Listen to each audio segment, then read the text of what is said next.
ABP news सर्वसामान्य जनतेचं खुलं व्यास। कल्याण तालुक्यात गेल्या काही दिवसांपासून सुरू असलेल्या मुसळधार पावसामुळे भात पिकांचे मोठ्या प्रमाणात नुकसान झाले आहे। अनेक ठिकाणी पेरलेले भात बियाणे वाहून गेले असून उगवलेली रोपे पाण्यात बुडून कुजली आहेत। गादी वाफ्यावर तयार केलेली रोपेही नष्ट झाल्याने शेतकऱ्यांवर दुबार पेरणीचे संकट ओढवले आहे।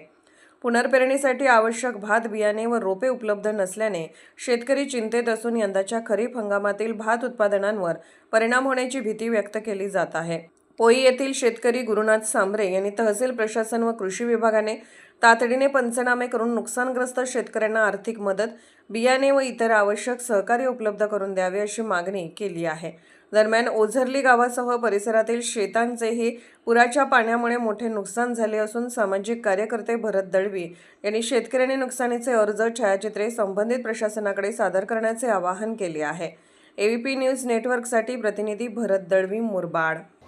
जून महिन्यापासून पावसाळा सुरुवात होते, परंतु यावेळेस पाऊस साधारणतः 1 महिना उशीर झालेला आहे आणि जातकाप्रमाणे शेतकरी पावसाची वाट पाहत होता की केव्हा एकदा पाऊस पडतो आणि खरीप पिकातील आपल्या कोकणातील शेतकरी, ठाणे जिल्ह्यातील शेतकरी भात पिकाच्या बियाण्याची पेरणी करेल याची वाट पाहत होता।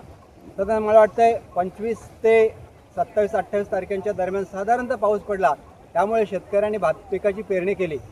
काही पेरणी ही उगून पण आली, परंतु 1 जुलैपासून हा जो मुसळधार पाऊस लागला, त्या मुसळधार पावसामध्ये पूर्णतः जी पेरणी केलेली भात बियाणं होती हे बुडून गेलेली आहेत आणि मुसळधार पावसामुळे जी काही पेरण्या केल्या त्या पेरण्या वाहून गेल्यात। काही पेरण्या आपण जर पाहिल्या तर ह्या सडून गेल्यात, कुजून गेलेल्या आहेत। शेतकऱ्याने बाजारातून नवीन भात बियाणं आणलं आणि त्याची पेरणी केली, त्यामुळे त्याचं आर्थिक नुकसान देखील झालेलं आहे आणि आज पुन्हा पेरणी करावी तर पुन्हा ही आपण पाहता की सगळी शेतं ही पाण्यानं भरलेली आहेत। म्हणजे आज 1 तारखेपासून तर आजचा 7 तारीख आहे, म्हणजे 7 दिवस झाले की संपूर्णतः पेरणी पाण्याखाली गेलेली आहे, त्यामुळे संपूर्ण सडून गेले, कुजून केलेले आहे। आज शेतकऱ्याकडे भात बियाणं देखील उपलब्ध नाही, त्यामुळे पुन्हा दुबार पेरणी तर करू शकत नाही। एक दुबार पेरणीचं संकट शेतकऱ्याच्या समोर उभं राहिलेलं आहे आणि एकंदर असं जर पाहिलं तर आज भात बियाणं हाताशी नाही आहे, भाताची रोपं सडून गेलेले आहेत।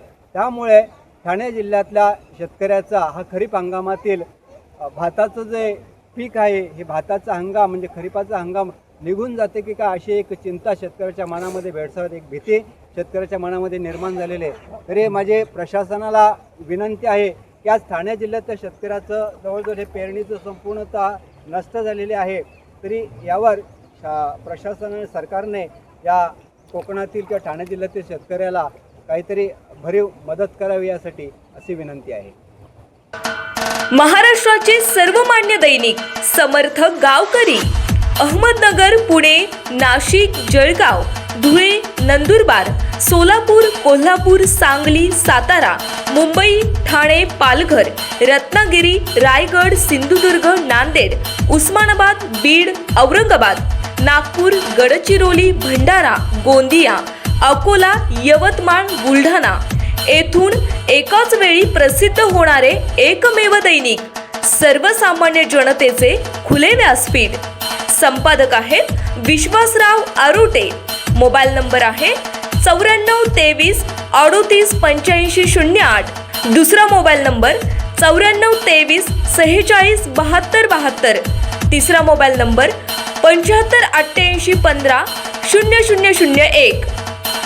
वेबसाईट आहे sgavkari.com। मेल आयडी आहे akl gavkari@gmail.com।